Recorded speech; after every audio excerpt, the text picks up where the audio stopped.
صلاح اور فساد، بناؤ اور بگاڑ، یہ سنتے بھی ہیں اور بولتے بھی ہیں۔ صلاح، بناؤ اور بگاڑ، آدمی کی اپنی خود کی اپنی ذات، اس کی اپنی گھریلو زندگی، اس کی اپنی دینی زندگی، اللہ کے حکموں پر حضور اکرم صلی اللہ علیہ وسلم پر شریعت سنت کی پابندی کی، اور کھانا کمانا، شادیاں، اپنے اپنے ضروریات میں لگنا، اس سب میں بنا اور بگاڑ کی جو اصل بنیاد ہے وہ تین طاقتیں ہیں جو اللہ پاک نے ہر بندے بندی کو، اللہ کو نہ مانتے ہوں تو بھی اور نہیں مانتے ہیں ان کو بھی، تین طاقتیں سب کو دی ہیں: جان، مال، اور اپنی اردو میں آسان سوجھ بوجھ، صلاحیت جس کو کہتے ہیں۔ جان یعنی عمر آدمی کی، جو مقدر میں اس کے روٹے روزے ہے وہ مال، اور تیسرے اس کی سوجھ بوجھ، یہ تین طاقتیں ہیں۔ اور ان تینوں طاقتوں کو اللہ نے دے کر پھر بندوں کو اختیار دیا ہے استعمال کا۔ سر سے لے کر پیر تک جتنے اعضاء ہیں وہ ہم نے، زبان ہم نے تمہیں دے دی، اب تمہیں بولنے کا اختیار ہے ہماری طرف سے۔ ہم نے تمہیں کان دیے ہیں، سننے کا اختیار ہے۔ ہاتھ پیر دیے ہیں تمہیں حرکت کی، لیکن کیا لینا کیا نہ لینا، کیا بولنا کیا نہ بولنا، کیا سننا کیا نہ سننا، کہاں بیٹھنا کہاں نہ بیٹھنا، یہ سارا جو ہے اس کے لیے ہم نے تمہارے واسطے اس لیے کہ ہر آدمی کہتا ہے کہ میں جو کچھ کر رہا ہوں وہ صحیح ہے، یہاں تک کہ چور بھی چوری کرتا ہے تو وہ بھی سمجھتا ہے کہ میں نے بڑا کارنامہ کیا۔ اور جو گنڈے ہوتے ہیں اور لٹیرے ہوتے ہیں، لوٹنے والے تو رات رات میں مالدار ہو جاتے ہیں، اور جس کا گھر لوٹا ہے وہ روتے رہتے ہیں۔ یہ تین طاقتیں ہیں: جان، مال اور صلاحیت۔ اس کا صحیح استعمال یا اس کا غلط استعمال، اس پر بناؤ بھی اور بگاڑ بھی ہے، خود اپنی ذات کا بھی اور سارے عالم کا۔ اب مسئلہ یہ ہے کہ اس کا فیصلہ کون کرے کہ جان، مال اور صلاحیت کا صحیح استعمال کیا ہے اور غلط استعمال کیا ہے۔ جیسے میں نے کہا کہ چور بھی یہ فیصلہ کرتا ہے کہ میں صحیح کر رہا ہوں، لٹیرا بھی۔ یہ اللہ نے بہت بڑا کرم فرمایا، بہت بڑا کرم فرمایا کہ اس فیصلے کو اپنے ہاتھ میں رکھا۔ تم جس کو صحیح کہو وہ صحیح، اور تم جس کو غلط کہو غلط، وہ نہیں۔ میں جس کو صحیح کہوں اور میں جس کو غلط کہوں، لیکن ہماری تمہاری ملاقات تو وہاں ہوگی، تمہیں کون بتاوے؟ تو اس کے لیے میں نے تمہارے درمیان محمد الرسول اللہ صلی اللہ علیہ وسلم کو نمونہ بنا کر بھیجا ہے۔ لقد کان لکم فی رسول اللہ اسوۃ حسنہ، اور صاف صاف قرآن نے کہہ دیا وما آتاکم الرسول فخذوہ وما نہاکم عنہ فانتہوا، جو نبی نے دیا لے لو اور جس سے روکا اس سے رک جاؤ۔ تیسری صدی میں خلافت راشدہ کے بعد پوری دنیا کے مسلمانوں سے یورپین اور امریکن ملکوں نے ایک سوال کیا تھا کہ ہر مرنے والا پیچھے والوں کو کچھ دے کے جاتا ہے، مکان، زمین، پیسہ، جائیداد، جو بھی ہوتا ہے اس کے میراث دیتا ہے، تمہیں تمہارے نبی نے کیا دیا؟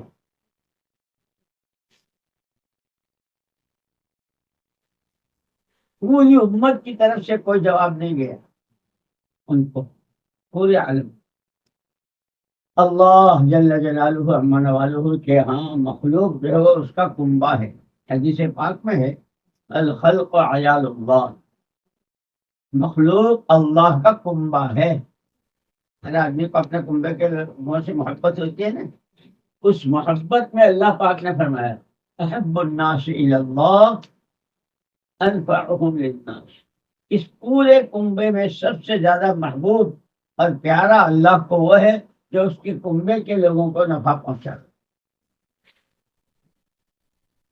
پھر علماء ہیں، اس لیے بار بار کہتے ہیں کہ علماء کی صحبت، علماء کے پاس بیٹھو، ان سے پوچھو، ان سے دین سیکھو، ان سے سمجھو، ہر ایک کو کہتے ہیں، اور ہر آدمی محتاج ہے۔ علماء نے کہا نفع کی دو شکلیں ہیں، ایک وقتی اور ایک دائمی۔ کسی کو بھوکا دیکھا اس کو کھانا کھلا دیا، نفع پہنچا دیا، ننگا دیکھا کپڑا پہنا دیا تو نفع ہو گئے، ہے نہیں؟ سردی میں ٹھٹر رہا ہے، کپڑا دے دیا اوڑھنے کو، ایک نفع۔ اور ایک دائمی نفع کہ وہ ہمیشہ کی اللہ کی پکڑ سے، جہنم کے عذاب سے بچ جائے اور اس کی آخرت بچ جائے، یہ دوسرا نفع۔ یہ بندے اللہ کو بہت زیادہ پسند اس پورے کنبے میں۔ تو صدیوں کے بعد جبکہ امت کی طرف سے تو کوئی جواب ہی نہیں ملا کہ کیا دیا، اللہ قبر کو نور سے منور فرماوے۔ حضرت مولانا الیاس صاحب رحمۃ اللہ علیہ، مولانا یوسف صاحب، مولانا یہ حضرات، مولانا انعام الحسن صاحب رحمۃ اللہ، کہ پورے قرآن حدیث اور سیرت کے مطالعے کے بعد جس خلاصے پر نکلے، اور سب سے پہلا گشت جس طرح کیا ہے مولانا الیاس صاحب رحمۃ اللہ علیہ نے، اور بہت ساری اس کی تفصیل ہے، اس وقت اس کا موقع نہیں۔ یہ محنت ایسی ہوئی، شروع میں تو میوات سے شروع ہوئی، اور وہ بیچارے بالکل ان پڑھ، بلکہ نام بھی ان کے ایسے غیر مسلموں کے نام تھے، لیکن بہت محنت ہوئی، اور علماء اس میں گئے اور کیسے کیسے گئے وہ ساری تفصیل ہے۔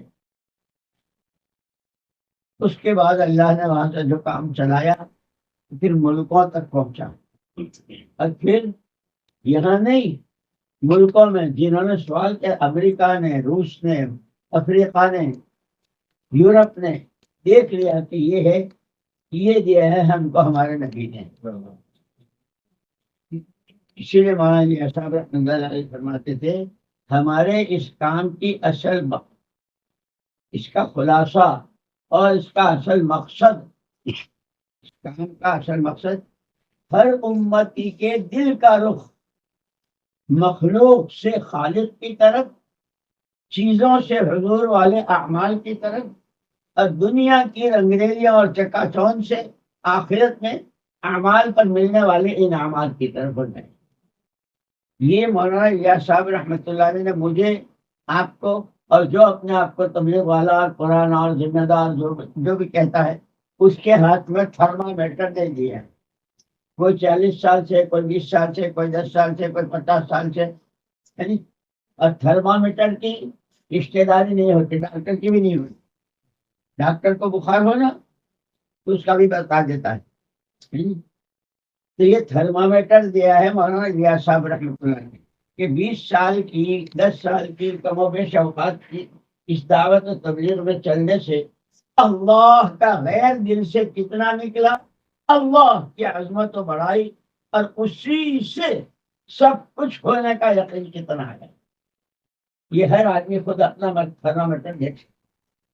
دنیا میں روز نئی نئی چیزیں، روز لائٹیں آتی رہتی ہیں، بس گھر سے نکلے ذہن میں بھی کچھ نہیں تھا، لیکن گزر رہے ہیں کوئی سامان، ارے یہ تو دیکھا نہیں تھا، بھائی لینا چاہیے، دیکھتے منہ میں پانی آ جاتا ہے، اور روز نئے نئے سامان بنتے ہیں۔ ان چیزوں کی رغبت ہٹ کر حضور والے اعمال، یہ جو فضائل اعمال، فضائل صدقات ہیں، روز سنتے ہیں، جو جب سے لگائے اسی کو سن رہا ہے۔ ان عملوں کی عظمت کتنی آئی، ان عملوں کی پابندی کتنی آئی، اس لیے کہ اصل تو استقامت ہے۔ فاستقم کما امرت، حضور سے اللہ پاک فرما رہے ہیں صلی اللہ علیہ وسلم، جو کچھ آپ سے کہا گیا ہے اس پر خوب جمیے۔ اصل استقامت کہتے ہیں سیدھا ہونا، جیسے کوئی تعمیر ہوتی ہے نا، ایک اینٹ رکھی، پھر دوسری رکھی، پھر تیسری رکھی، پھر چوتھی رکھی، پوری دیوار بن جاتی ہے۔ چاروں طرف رکھتے ہیں تو چاروں 4 دیواریں بنتی ہیں، پھر چھت پڑتی ہے، پھر تعمیر ہوتی ہے۔ اس تعمیر کا نفع سردی سے بچنا، گرمی سے بچنا، ڈاکوں سے بچنا، چوروں سے بچنا، ہر طرح کی گھر تو اسی لیے بنا تھا کہ گھر میں سکون۔ استقامت جب ہوتی ہے اعمال پر تو دین بنتا ہے، پھر آدمی حرام سے بچتا ہے، ناجائز سے بچتا ہے، اللہ کو ناراض کرنے والی چیزوں سے بچتا ہے، جس سے اللہ راضی ہوتے ہوں اس کے لیے اس کے اندر ایک شوق اور جذبہ پیدا ہوتا ہے۔ اسی لیے فرمایا ہمارے اس کام کی بنیاد 3 چیزوں پر ہے: اتحاد فکر، اجتماعیت قلوب اور باہمی مشورہ۔ سب سے پہلے جو آدمی آج تبلیغ میں لگا، آج آیا پہلی مرتبہ، اور جو 20 سال سے چل رہا ہے، اس کا اور اس کا سب کا فکر ایک ہو کہ کیا فکر ہو کہ ہر ایک کو اپنی آخرت بنانی ہے۔ تین ہے اللہ، رسول اور بندہ۔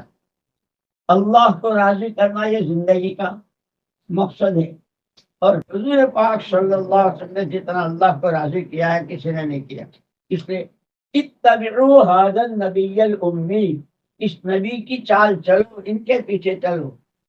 اور یہ کہہ دیا اللہ نے، یا ایھا النبی حسبک اللہ ومن اتبعک من المؤمنین، پیارے نبی آپ کے لیے اللہ کافی ہے، اور جو آپ کا اتباع کرے گا ایمان والوں میں سے اس کے لیے اللہ کافی ہے۔ اتنا زبردست اعلان ہے قرآن کی طرف۔ الیس اللہ بکاف عبدہ، اللہ اپنے بندے کے لیے کافی نہیں ہے، یہ اللہ کہہ رہے ہیں۔ اسی تو وعدے اور وعید، قرآن بھی جو نازل ہوا، احکامات کا قرآن تو زیادہ تر مدینے میں نازل ہوا، مکہ مکرمہ میں تو فضائل کا قرآن ہے۔ سب سے پہلے راتوں کا اٹھنا، یا ایھا المزمل قم اللیل الا قلیلا۔ سارے نبیوں کی نبوتیں، سارے نبیوں کے ساتھ کی روحانیتیں، سارے نبیوں کی ساری خصوصیات ایک طرف، اور محمد الرسول اللہ صلی اللہ علیہ وسلم ایک طرف۔ آپ کو سب سے پہلے حکم ہے کیا؟ کملی اوڑھنے والے نبی جی کھڑے ہو جائیے، آدھی رات، پچھلی رات ہے، اس راتوں کا قیام کیوں؟ ان ناشئۃ اللیل ہی اشد وطئا واقوم قیلا۔ وہ جو دن میں آپ کو کام کرنا ہے، اس کام میں جان جو پڑے گی وہ راتوں کے اٹھنے سے پڑے گی۔ اسی لیے فرماتے تھے مولانا الیاس صاحب رحمۃ اللہ علیہ کہ باتوں سے باتیں، عمل سے عمل، اور قربانی سے قربانی۔ 6 نمبر بیان کرنے والے بہت سارے ہو گئے، اور جس کا نمبر ہوتا ہے وہ دوسرے کا تو نمبر ہی نہیں آنے دیتا۔ اگر اس کو ایمان پر بیان کرنا تو کہہ دو 6 نمبر کو یا 5 کو، لیکن عمل کتنا ہے، ایمان کتنا ہے، وہ تھرمامیٹر سے پتہ چلتا ہے۔ تو بہرحال میں نے عرض کیا کہ بنا اور بگاڑ خود ہماری، جیسے پہلے دن پہلی مرتبہ کے بعد میں 3 دن لگاتا ہے تو اسے ہدایات میں کیا کہتے ہیں؟ بھائی اپنی اصلاح کے لیے نکلنا ہے، کہتے ہیں اصلاح کیا ہے؟ اصلاح کوئی خاص قسم کی چیز ہے؟ اللہ کی طرف سے ملی ہوئی ہر نعمت کی قدر اور ہر ناقدری سے بچنا۔ نعمت کی قدر پر اللہ نعمت، اور اگر دین سے بڑی کوئی نعمت ہوتی تو اللہ نبیوں کو اور پیغمبروں کو وہ دے کر بھیجتے۔ الیوم اکملت لکم دینکم واتممت علیکم نعمتی، اللہ خود کہے میری نعمت اب میں نے کامل مکمل کر دی۔ اسی لیے حضور نے فرمایا میرے بعد کوئی نبی نہیں، تمہارے بعد کوئی امت نہیں۔ میرے بعد کوئی نبی نہیں، تو میرے ساتھ جتنا دین آیا ہے اس کے بعد کوئی دین نہیں، تمہارے بعد کوئی امت نہیں۔ تو یہ بہت بڑی ذمہ داری، اس لیے خالی مولانا الیاس صاحب رحمۃ اللہ علیہ اس کو بہت ایک بے چینی کے ساتھ فرماتے ہیں، اللہ کے لیے، اللہ کے لیے، اللہ کے لیے اس کام کو رسم نہ بنانا۔ ایک رسم ہے جمعرات کو دھل گئے، کوئی آیا تو اس کے لیے مجمع جمع ہو گیا، اور بدھ کا مشورہ ہے، کچھ آئے کچھ نہیں آئے، مہینے کے 3 دن ہے، کبھی لگے کبھی نہیں لگے، سال کے 4 مہینے چل رہا، پھر اس کو رسم نہ بناؤ۔ فرماتے تھے یہ کار نبوت ہے، یہ کسی کی جائیداد، کسی کی ملک نہیں ہے، یہ کام سیدھا کام ہے۔ اور پھر اس کے ساتھ ساتھ ہمارے حضرت مولانا انعام الحسن صاحب رحمۃ اللہ علیہ فرماتے تھے کہ کام بڑا ہے، ہم بڑے نہیں ہیں، لیکن کام اللہ کا ہے۔ واللہ یدعو الی دار السلام، اللہ خود داعی ہے، اللہ خود دعوت دیتے ہیں، اور حضور اکرم صلی اللہ علیہ وسلم کو داعی بنا کر بھیجا۔ یا ایھا النبی انا ارسلناک شاہدا مبشرا ونذیرا وداعیا الی اللہ باذنہ وسراجا منیرا۔ آپ کو خود اپنی ذات سے دعوت کا کام کرنا ہے، دعوت دینی ہے، اور دعوت دینے والا مجموعہ تیار کرنا ہے۔ کہتے ہیں ہر مسجد والوں سے، مسجد کی جماعت کہ جتنے نمازی ہیں ہر ایک دعوت والا ہو، اور مسجد کے چاروں طرف جتنے گھر ہیں اس سب کو اس کا فکر، گھر گھر کی ملاقاتیں، وہ مسجد کے کام جو بتاتے ہیں۔ تو اس اعتبار سے سب سے بڑی نعمت جو ہے وہ تو اللہ کا دین ہے، خود اللہ کہہ رہے ہیں، یعنی اس کی قدر اس لیے کہتے ہیں تمام نبیوں کا مزاج شاکرانہ، جو نعمت اللہ کا شکر، اللہ کا شکر۔ اور حضرت داؤد علیہ السلام سے کہا تھا اور ان کے قوم وقلیل من عبادی الشکور، داؤد ہماری نعمتوں کا شکر ادا کیا کرو، میرے بندوں میں شکر گزار بہت کم ہیں۔ اس لیے اللہ نے بہت بڑی نعمت دی ہے۔ لیکن دوستو، اور پھر عجیب بات، اصل مرکز تو یہی ہے۔ سب سے پہلی آواز یہاں سے لگی تھی، قولوا یا ایھا الناس قولوا لا الہ الا اللہ۔ یہ کعبہ آپ کے پاس ہے، ایک فرد سے لے کے سارے عالم، سمندر، ہوائیں، آسمان، بارش، ہر چیز کا حکم سب سے پہلے اللہ کا کعبے کی چھت پر آتا ہے۔ الا لہ الخلق والامر، مخلوق ساری اس کی ہے، حکم اسی کا ہے۔ جس کے لیے جو حکم ہوتا ہے وہ حکم پہلے کعبے کی چھت پر آتا ہے، وہاں سے فرشتہ لے کر جاتا ہے۔ جس کے لیے ذلت کا، جس کے لیے عزت کا، جس کے لیے جو حکم ہوتا ہے، وہ خاندان، فرد، خاندان، شہر، صوبہ، ملک، یہ سب، یہ کعبہ آپ کے پاس ہے۔ آدھی رات کو اٹھ کر جانا چاہتا آپ کو کوئی روکنے والا نہیں ہے۔ حضور پاک صلی اللہ علیہ وسلم آپ کے قریب ہے، قیامت تک کے لیے آرام فرما رہے ہیں۔ اب قرآن یہی اترا ہے، یہ نعمتیں ہیں، لیکن مجھے یاد ہے بہت سالوں پہلے کی بات ہے، مکے کا ایک نوجوان، اس کا بھائی کہیں باہر ملکوں میں تھا، اس کا ذہن بنا ہوا تھا، اس کو معلوم ہوا کہ اس کا بھائی، یہ جو وہ پھرتے ہیں نا، کیا ان کو کہتے ہیں، یہ نصارہ جو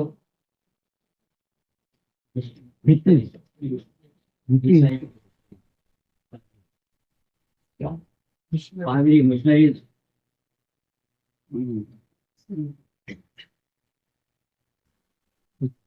پادری لوگ، پادری، اور ان کے لوگ گھر گھر جاتے ہیں، ملتے ہیں، تو اس کے بھائی کو وہاں پتا چلا کہ میرا بھائی وہاں لائن میں کھڑا ہے اور وہ نصرانی ہونے والا ہے، مکے کا آدمی۔ تو وہاں سے اس نے ساتھیوں کو، بھائی میرا بھائی فلانی جگہ ہی ہے، بہرحال اس کو سمجھایا، اس کو تیار کر کے نظام الدین لے گئے۔ ہماری جماعت چل رہی تھی وہاں مظفر نگر وغیرہ میں، حضرت جی رحمۃ اللہ علیہ نے اس کو ہمارے پاس بھیجا، سمجھے، مکے کا نام۔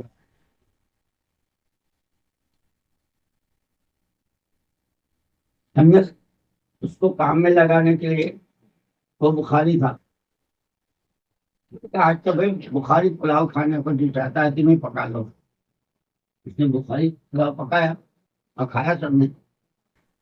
جب سب فارغ ہو گئے تو کہتا ہے مول صاحب میں جاؤں؟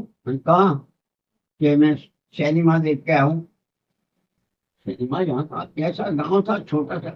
میں نے کہا یہاں نہیں ہے، کہ نہیں میں نے دیکھا ہے وہاں بورڈ لگا ہے مکے کا، کبھی کعبے میں نہیں آیا۔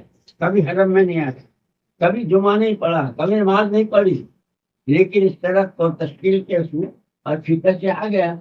پھر اس کو جب اس کو لے کر بیٹھے، اس سے باتیں کی، تم کیا ہو، اللہ کے نے تمہیں اپنے گھر کا پڑوسی بنایا اور کیا کیا اس کے فضائل بتائے، تو بہت رویا، بہت رویا۔ اور پھر اس نے اپنا وقت بھی بڑھایا اور ماشاء اللہ اچھا داعی بن کر آئے۔ اللہ نے تو ہمیں یہ نعمت دی ہے یہاں گھر بیٹھے، لیکن اب یہاں آنے کا میں جب چلا تو مجھے معلوم ہوا جمعرات تھی، اور دوسرے دن پھر ایک دو دن کے بعد رمضان شروع ہونے والے، تو ہمارے یہاں آواز لگی، میرے ذمہ تھا کہ کون سی مسجد رمضان میں کتنی جماعتیں دے گی۔ کہ رمضان گھر بیٹھنے کا مہینہ نہیں ہے، حضور اکرم صلی اللہ علیہ وسلم کا رمضان بدر میں، عید بھی وہاں ہوئی، اور وہیں ہونے کے زمانے میں حضرت رقیہ رضی اللہ تعالیٰ کا انتقال ہوا تھا۔ حضور کو بہت صدمہ ہوا، لیکن چھوڑ کر نہیں آئے، تقاضا تھا۔ ایک مسجد نے کہا کہ ہم 30 جماعتیں دیں گے، دوسری مسجد نے کہا 20 جماعتیں، تیسری نے کہا 10۔ جب 10 کہی تو وہ جب تشکیل والا میرے برابر میں تھا، اس نے کہا بھائی سنو، اس سے نیچے کوئی مسجد والے نہیں اتریں گے، کم سے کم 10 جماعتیں تو رمضان میں چلنی ہی ہے ہر مسجد سے۔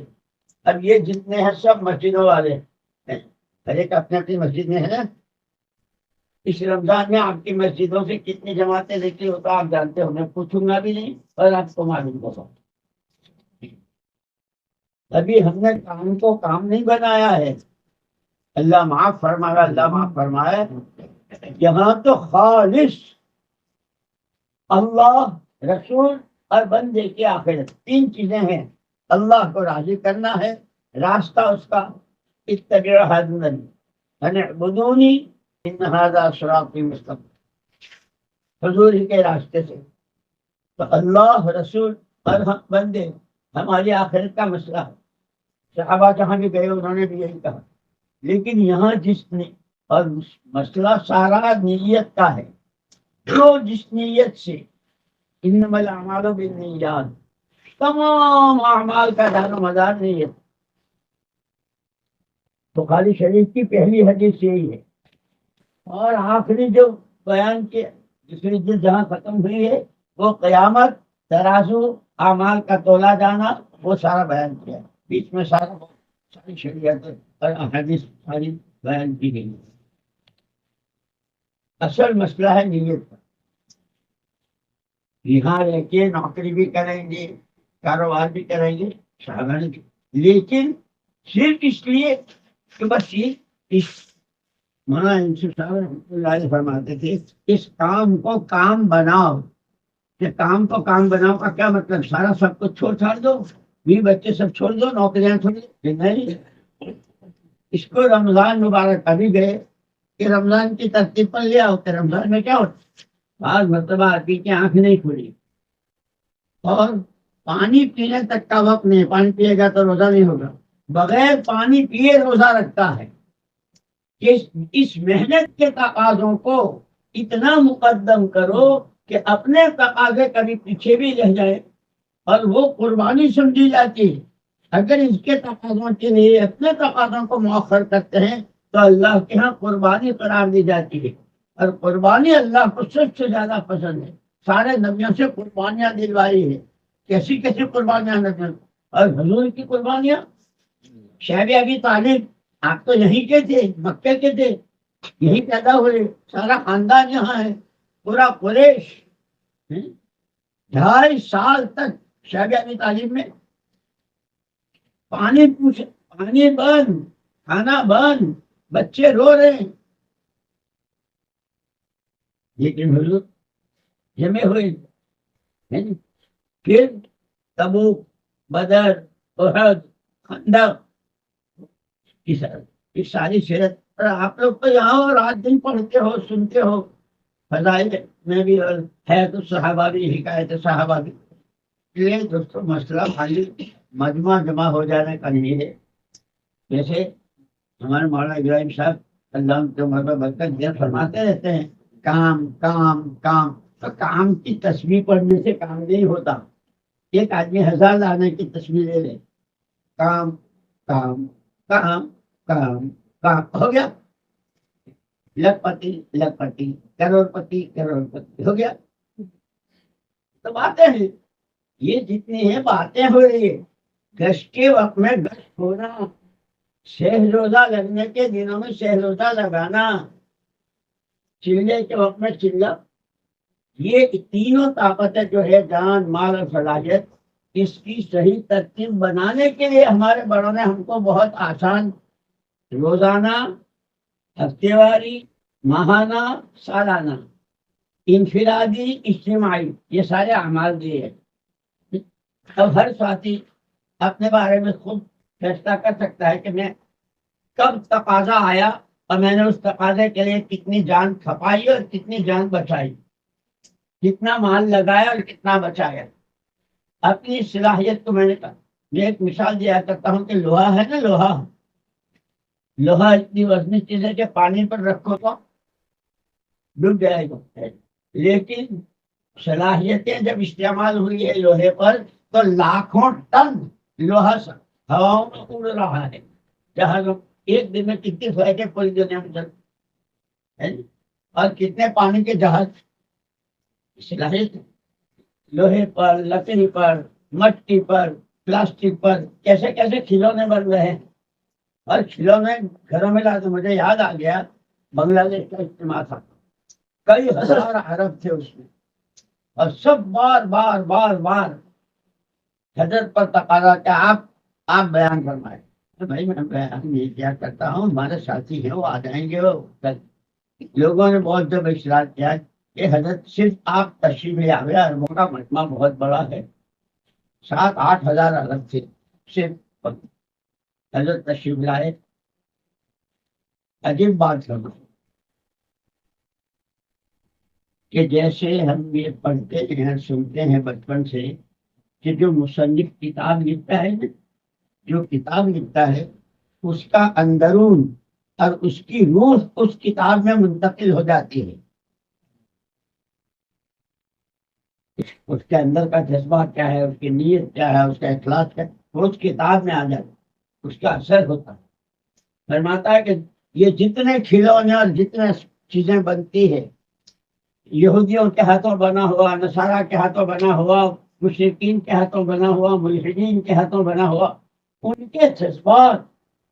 اب چھوٹا بچہ کہتا ابا بندوق، ابا بندوق، کیوں؟ اس نے دیکھا ہے کہ بندوق سے گولی چلتی ہے، یوں ہوتا وہ ہوتا، تو ابا بھی خوش. مجھے یاد ہے خود میرے گاؤں میں ایک حاجی صاحب تھے، اللہ ان کی مغفرت فرمائے، بہت اکلوتا بیٹا تھا. اس نے اپنے شوق میں ابا گھوڑا، ابا گھوڑا، تو اس کی وجہ سے ابا نے گھوڑا خریدا تھا اور اس کو گھوڑے اور اس کا شوق پورا کیا.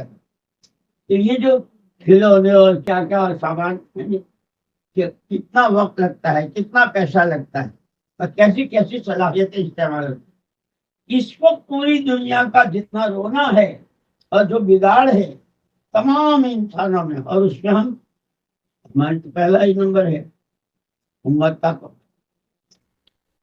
وقت، پیسہ اور صلاحیت کے استعمال کا نتیجہ ہے. اسی لیے ہم کو دونوں طرح کے اعمال دیے، انفرادی بھی اور اجتماعی. یہ جب کورونا چلا تھا نا، جب آدمی گھر سے باہر بھی نہیں نکل سکتا تھا، اور تمہارے مسجد میں قرآن کو بھی ہاتھ نہیں لگا سکتے تھے، وہ ہے نہیں ہوا ہے کورونا سے. اس زمانے میں ہم نے آپس میں بھائی حکومت کے قانون کی خلاف ورزی تو کرتی نہیں، حکومت کا قانون ہے، پابندی ہے، لیکن گھر میں رہتے ہوئے اگر تم روزانہ ایک پارہ پڑھتے تھے تو اب تو گھر میں ہو 2 پڑھ سکتے ہو، 3 پڑھ سکتے ہو، پڑھ سکتے ہو، فون کر کے کسی ساتھی کو آمادہ کر سکتے ہو. اور معاف کرنا بھی ایک بات کہہ دوں، جو 6 نمبر بیان کرتا ہے نا صبح کو جماعت میں جا کے، ساتھیوں کا کام تقسیم ہوتے ہیں، اس میں جو 6 نمبر بیان کرتا ہے، پہلا نمبر اور تقسیم، اخیر میں اشراق بیان کرتا ہے کہ بھائی دن میں 4 رکعت شروع ہے تو دن بھر کے تمہارے سارے کام اور حج و عمرے کا ثواب، اور وہ خود نہیں پڑھتا، باقی سب پڑھتا. جو 3 تسبیح کو کہتا ہے اس کی 3 تسبیح نہیں ہوتی، بات کچھ ہے. تو ہم نے کورونا کے زمانے میں کہ بھائی ہم لوگ پرانے اور ذمہ دار اور تبلیغ والے اور یوں کہلائے ہیں اور ہم کو یوں کہتے ہیں، لیکن ہم اور کوئی کسی کی طرف انگلی نہ کرے اپنے گریبان میں منہ ڈال کر. اتنے دنوں میں کب کون سا تقاضا آیا؟ تسبیح کا تقاضا کس وقت کا تھا، تلاوت کا کس وقت کا تھا، نماز کا کس وقت کا تھا، شفع افضل کا.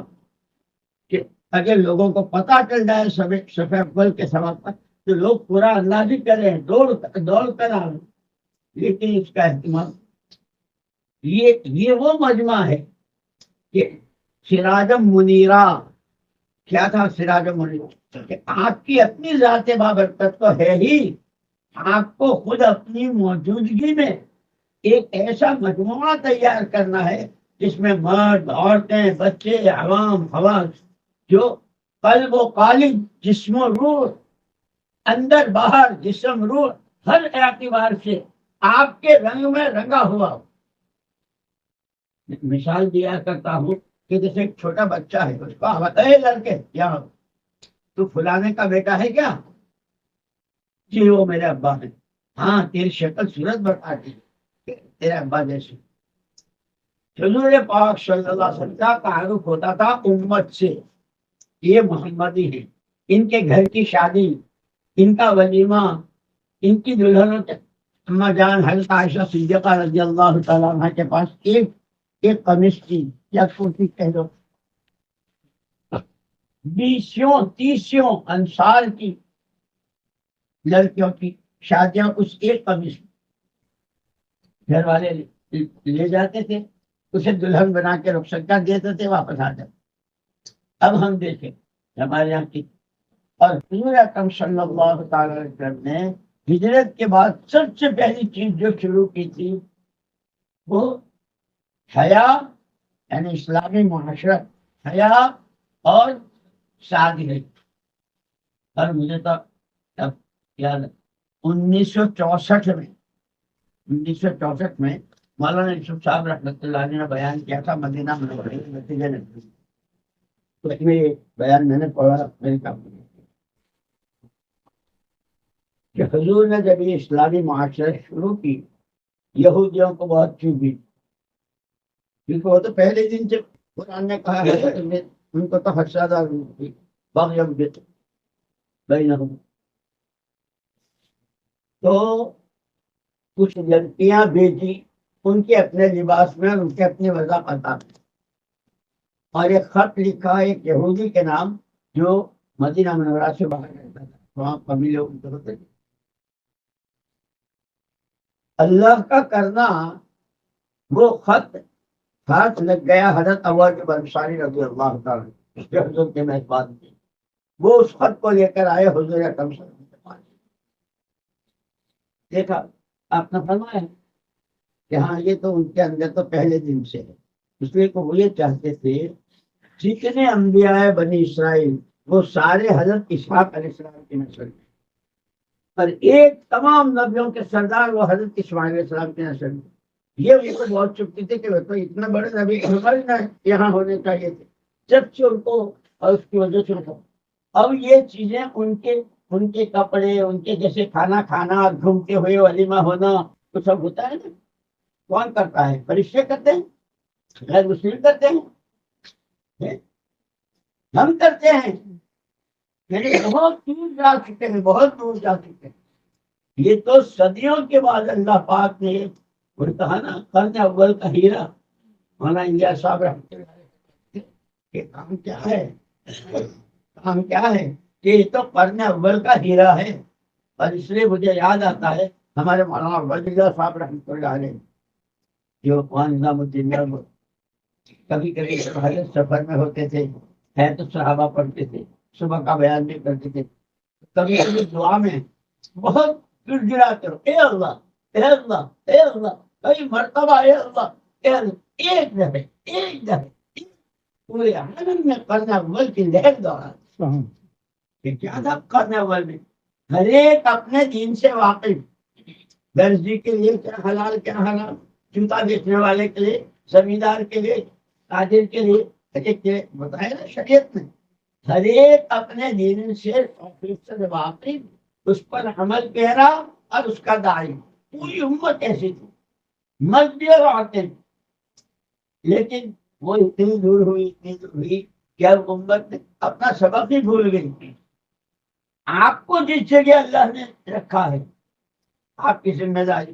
مجھے یاد آیا ہمارے یہاں وہ ہے بڑا میرے پاس جبوئی ایک ہمارے پنشاب تھے، بہت ان کے دادا اور ان کے ابا بہت ماشاءاللہ دیندار تھے. میں نے ان کو پیغام بھیجا، میں نظام الدین میں تھا.